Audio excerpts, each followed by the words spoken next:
வணக்கம் and welcome to cinema matrix. இந்த வீடியோவில் எதை பற்றி பார்க்க போகிறோம் அப்படின்னா, கேப்டன்சி பற்றின ஒரு சர்ப்ரைஸ் அனௌன்ஸ்மெண்ட் வந்து பார்த்தீங்கன்னா பிக் பாஸ் இப்போ கொடுத்துருக்காரு லைவ்ல.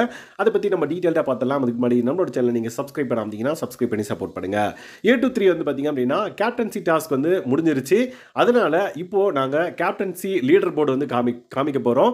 அதில் யார் வந்து இருக்க போகிறாங்களோ டாப்பில் அவங்களுக்கு தான் வந்து பார்த்தீங்க அப்படின்னா ராயல் என்ஃபீல்டு வந்து பரிசாக வழங்கப்படும் அப்படின்ற மாதிரி இன்ஃபார்ம் பண்ணியிருக்காங்க. ஸோ அந்த அனௌன்ஸ்மெண்ட் கேட்டதுக்கப்புறம் எல்லாருமே வந்து ஈகராக வெயிட் பண்ணுறாங்க. ஓகே, லீடர் போர்டை நம்ம பார்க்கணும் அப்படின்னு சொல்லிட்டு. ஸோ மோஸ்ட்லி தர்ஷிகா மட்டும் தான் வந்து 2 தடவை இருந்திருக்காங்கன்னு நினைக்கிறேன். மற்றவங்க எல்லாம் ஒரு டைம் தான். ஸோ அப்போ யாருக்கு இந்த ராயல் என்ஃபீல்ட் கிடைக்கும் அப்படின்ற ஒரு கியூரியாசிட்டியும் வந்து இருந்தது. ஸோ பிளாஸ்மா டிவியில் வந்து பார்த்திங்க அப்படின்னா லீடர் போர்டை வந்து அனௌன்ஸ் பண்ணுறாங்க. முத்துக்குமரன், அருண் பிரசாத், மஞ்சரி, தீபக், விஜய் விஷால், ஸோ தட் அப்படின்ற மாதிரி 5 பேருக்கு வந்து கேப்டன்சி ஸ்ட்ரீக் வந்து 1 கொடுத்துருக்காங்க. மற்ற 5 பேருக்கு வந்து பார்த்திங்க அப்படின்னா அவங்க கேப்டன்சி இது வரைக்கும் ஆனதில்லை, அதனால் 0 பாயிண்ட்ஸ் வந்து கொடுத்துருக்காங்க. ஸோ இதில் டாப்பில் இருக்க முத்துக்குமரனுக்கு தான் வந்து லைக் ராயல் என்ஃபீல்டா அப்படின்ற மாதிரி எல்லாருக்குமே வந்து ஒரு கொஷின் இருந்தது. பட் இல்லை, இந்த 5 பேரில் யார் வேணாலும் ராயல் என்ஃபீல்டு வாங்கலாம் அப்படின்றதான் வந்து பார்த்திங்கன்னா மேட்டர். ஸோ தட் இதுக்கப்புறம் வந்து பார்த்திங்கன்னா அந்த 5 பேரை தனியாக வந்து காமிச்சிருப்பாங்க கேப்டன்சி ஸ்ட்ரீக் அப்படின்ற மாதிரி. ஸோ இந்த 5 பேரில் ஒருத்தருக்கு வந்து பார்த்திங்க அப்படின்னா ராயல் என்ஃபீல்டு வந்து பரிசா வழங்கப்படும் ஃப்ரம் A23 அப்படின்றத வந்து இது மூலமாக நம்ம புரிஞ்சுக்கிறது அதுதான். ஸோ எல்லாரும் இந்த பர்டிகுலர் லீடர் போர்டை பார்த்ததுக்கப்புறம் யாருக்கு கிடைக்கும் அப்படின்ற ஒரு டிஸ்கஷன் வந்து போகுது.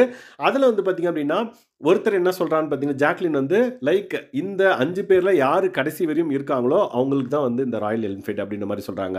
ஓகே, அப்போ அந்த 5 பேர் தவிர்த்து மற்ற 5 பேரில் யாராவது ஒருத்தர் வின் பண்ணிட்டாங்கன்னா அப்போ அவங்களுக்கு ராயல் என்ஃபீல்டு கிடைக்காதுல்ல அப்படின்ற மாதிரி சொல்கிறாங்க. அப்படி கிடையாது. இப்போ ஃபார் எக்ஸாம்பிள் ஜாக்லின் வந்து டைட்டில் வின்னராக இருந்தாங்க அப்படின்னா ஸோ அதுக்கு முன்னாடி லெவல் வரையும் யார் இந்த 5 பேரில் டாப்பாக வந்திருக்காங்களோ அவங்களுக்கு தான் வந்து ராயல் என்ஃபீல்டு அப்படின்ற மாதிரி ஜாக்லின் வந்து எக்ஸ்பிளைன் பண்ணுறாங்க. ஸோ கடைசி வரையும் இந்த 5 பேரில் யார் டாப்பில் இருக்காங்களோ அவங்களுக்கு ராயல் என்ஃபீல்டு கிடைக்கும் அப்படின்ற மாதிரி ஒரு புரிதலோட இந்த கான்வர்சேஷன் வந்து முடிக்கிறாங்க. So let's wait and watch இந்த ராயல் என்ஃபீல்டு பைக்கை யார் வின் பண்ணுறாங்க அப்படின்றத பொறுத்திருந்து பார்க்கலாம். ஸோ உங்களோட கணிப்பு என்ன அப்படின்றத மறக்காமல் இந்த வீடியோக்கில் கமெண்ட் பண்ணுங்கள். இல்லை நான் சொன்னது கரெக்ட் தானா, இல்லை வேறு மாதிரி ஏதாவது லைக் 5 பேருக்குமே வந்து ராயல் என்ஃபீல்டு கிடைக்குமா அப்படின்றத நான் தப்பாக புரிஞ்சுக்கிட்டேன்னா என்னன்னு தெரியல. ஸோ உங்களுக்கு என்ன புரிஞ்சதோ அதை மறக்காமல் இந்த வீடியோக்கில் கமெண்ட் பண்ணுங்கள். ஸோ இந்த மாதிரியான பிக் பாஸ் அப்டேட்ஸை நீங்கள் தெரிஞ்சுக்கணும் அப்படின்னா நம்மளோட சேனலை சப்ஸ்கிரைப் பண்ணாமல் சப்ஸ்கிரைப் பண்ணி சப்போர்ட் பண்ணுங்கள். தேங்க்ஸ் கைஸ், பாய்.